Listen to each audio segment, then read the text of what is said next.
أعوذ بالله من الشيطان الرجيم. بسم الله الرحمن الرحيم. يؤتي الحكمة من يشاء ومن يؤت الحكمة فقد أوتي خيرا كثيرا وما يذكر إلا أولو الألباب. دا زمانگا درس نمبر دے 113 او دریم سپاره دا سورة البقره آیت نمبر 269 201 او یایم نمبر آیت دی. منګ ویلو چې د 268 نمبر آیت نه و خبري الله تبارک وتعالى بیانې. نو په 268 کې اوله خبره بیان شوی و چې د الله رب العالمین د حکم او د شیطان د وسوسې په منځ کې فرق وکړي. نو دویمه خبره په 269 کې بیانېږي چې د حکمت حاصلولو کوشش پکار دی. حکمت حاصل کړي د دې کوشش وکړي. د حکمت څه معنی ده؟ نو د حکمت ډېرې معنی دي، خو د هغه ټولو معنو د هغې خلاصه دا ده چې د قرآن کریم پویه دا حاصله کوي، د قرآن کریم پویه حاصله کوي او د دین داسې علم د هغه وکړي چې په هغې سره د حق او باطل فرق کولی شي. دغه شان الهام الرحمن او د وسوسې د شیطان فرق په دې سره کیږي، په دغه علم سره کیږي، په دغه دین سره کیږي. او د دې خبرې تایید په صحیح حدیث کې راغلی دی چې رسول الله صلی الله علیه وسلم فرمایي: من یرید الله به خیرا یفقهه فی الدین، چې چا باندې الله رب العالمین د خیر اراده وکړي نو هغه په دین کې پویه ورکړي. نو په دین کې پویه نصیب کېدل دا د الله رب العالمین د طرفه د خیر اراده په هغه انسان باندې شوي. نو الله یؤتی الحکمت ورکی الله تعالی پویه د دین من یشاء چاته چې وغواړي، ومن یؤت الحکمت او هغه څوک چې ورکړی شو هغه ته پویه د دین فقد اوتیا نو یقینا ورکړی شو هغه ته خیرا کثیرا ډیر خیر. وما یذکروا او نصیحت ناخلی الا اولو الالباب مگر د عقل خاوندان عقل من خلق. نصیحت چې اخلی نو هغه عقل من خلقی او هغه خلق چې د خپل عقل نه کار اخلی.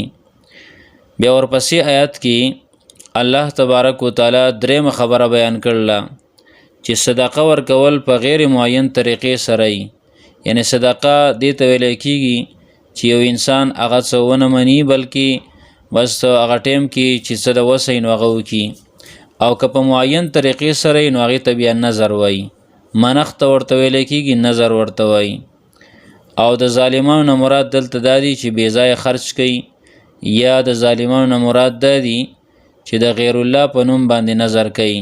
د الله رب العالمین نه ما سوا د بل چا په نوم باندې نظر کوي نو هغه ظالمان شمارلی شوي دي. منښت دې ته ویلی کېږي یو انسان دا وایي چې زما پلانکې کار وشه، مثال په طور باندې دا پلانکې مسافر راغی کور ته، یا د پلانکې بیمار دا ښه شو یا زه ښه شومه نو زه به دومره روپۍ د الله د رضا دپاره لګومه، یا د پلانکې څاروی به حلالومه، یا روژه به نسمه، یا دومره رکاته مونځ به کومه. دې ټول ته ویلی کېږي نظر. الله رب العالمین فرمایي: وما انفقتم او هغه چې لګوئ تاسو من نفقتین د څه خرچې نه، او نظرتم یا منښته کوئ تاسو نظر کوئ تاسو من نظرین د څه نظر نه د منښتې نه، فإن الله یعلمه نو یقینا الله تعالی پویه دی په هغې باندې، الله په هغې باندې پویه دی. نو دې وجې نه د دې پوره کول بیا د دې نظر هغه لازمي دي او په انسان باندې لازم دي چې دا پوره کړي. فإن الله یعلمه په دې کې اشاره ده چې الله رب العالمین جزا او سزا چې کوم نه هغه ورکوي، بدله الله رب العالمین ورکوي د دې. که یو انسان صدقه ورکړي، یو انسان خپل نظر پوره کړي چې منلی دی د الله په نوم باندې، نو الله رب العالمین به د هغې بدله ورکړي. او که څوک هغه نظر بیا نه پوره کوي د الله رب العالمین په نوم باندې چې منلی و نو الله رب العالمین بیا سزا هم ورکوي. دغه شان د الله نه ما سوا د بل چا په نوم باندې نظر کوي نو الله تعالی په هغه باندې پوهه دی.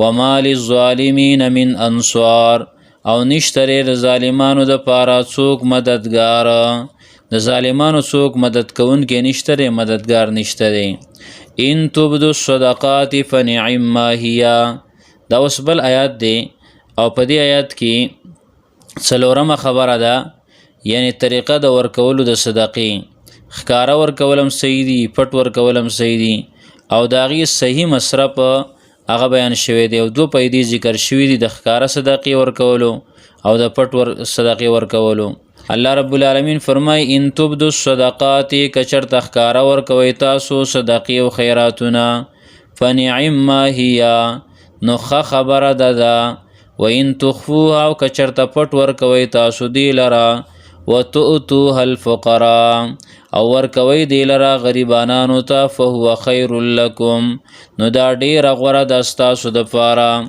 ويكفر او لری بکی عنکم استاسنا من سیئاتکم مصیبتون استاسو په دې سره مشکلات ختمیږي مصیبتونه ختمیږي والله بما تعملون خبير الله تعالی پاغه سوچ تاسو عمل کوي خبردار دی ډیر خپاغه باندې خبردار دی ډیر خپاغه باندې فوی دی سبحان الله وبحمده سبحانك اللهم وبحمدك اشهد ان لا اله الا انت استغفرك واتوب اليك